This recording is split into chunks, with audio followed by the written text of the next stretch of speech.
Welcome back, everyone, to the second episode of our enlightening series. If you're new here, we're thrilled to have you with us. Today, we're tackling an issue that many grapple with but seldom talk about: self-compassion. To navigate this essential yet often elusive quality, we're taking wisdom from two thought leaders, social scientist Brene Brown and the Dalai Lama. Brene Brown's perspective. Brene Brown has become something of a cultural touchstone in recent years, offering deep insights into the landscapes of vulnerability, shame, and empathy. When it comes to self-compassion, she illuminates this murky area with the brilliance of 1,000 suns, breaking it down in a way that's immediately relatable and intensely liberating. In Brown's world, self-compassion is intrinsically tied to vulnerability. Vulnerability isn't just a state of being but an act of courage. It's about stepping into the arena of life with your whole heart, ready to engage with whatever comes your way, even if it means getting bruised in the process. Her quote, "Talk to yourself like you would to someone you love," is a resounding mantra in this context. Pause for a moment and let that sink in. Would you ever tell someone you love that they're not good enough, that they're unworthy, or that their dreams are too big? Then why do we say these things to ourselves? Brown has an extraordinary knack for highlighting the double standards that we so often reserve for ourselves. She urges us to let go of the hustle for worthiness, to stop judging ourselves so harshly, and to recognize that we are all, fundamentally, worthy of love and belonging just as we are, imperfections and all. According to her, the absence of self-compassion leaves room for the toxic forces of shame and self-doubt to flood in, obscuring our true nature and distorting our relationships with others. But when we embrace self-compassion, we offer ourselves an unparalleled source of strength and resilience. We become braver, kinder, and more authentic versions of ourselves. Brown's approach to self-compassion is both a relief and a revelation. A relief because it removes the immense burden of self-imposed perfectionism, and a revelation because it introduces us to a way of living that is infinitely richer, fuller, and more meaningful. Dalai Lama's perspective. The Dalai Lama, a symbol of wisdom and kindness, views compassion not just as an emotional response but as a complex virtue that can be cultivated and honed. His perspective translates into universally accessible wisdom.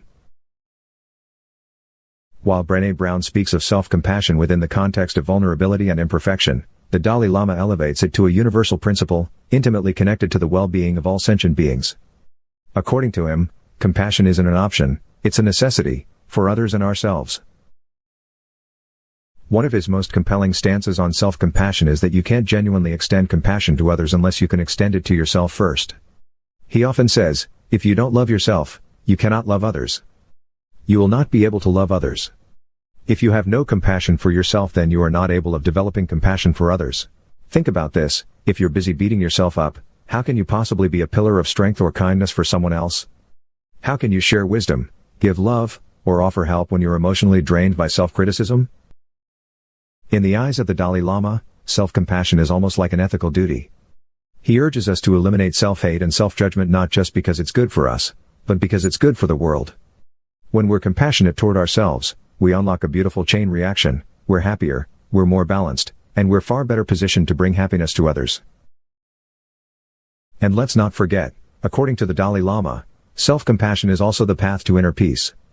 How can we hope to contribute to a more peaceful world if our internal landscape is fraught with conflict?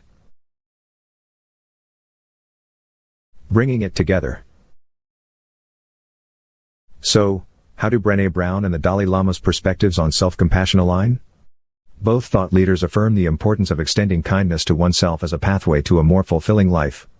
While Brown brings a psychological lens focused on the individual, the Dalai Lama offers a more expansive, interconnected view of compassion. Both perspectives empower us to be better human beings. Brown focuses on the internal journey of accepting our vulnerabilities, while the Dalai Lama emphasizes the external impact, showing how self-compassion can transform not just individual lives but collective human experience.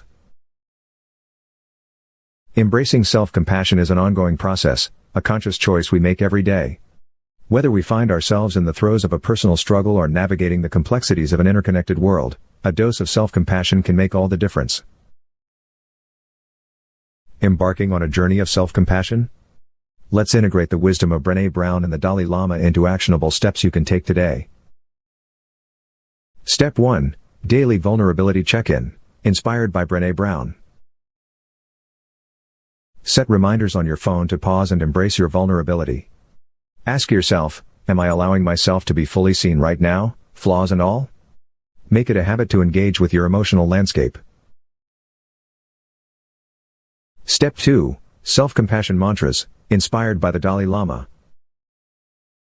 Craft your own self-compassion mantra that captures the essence of compassion as a universal principle.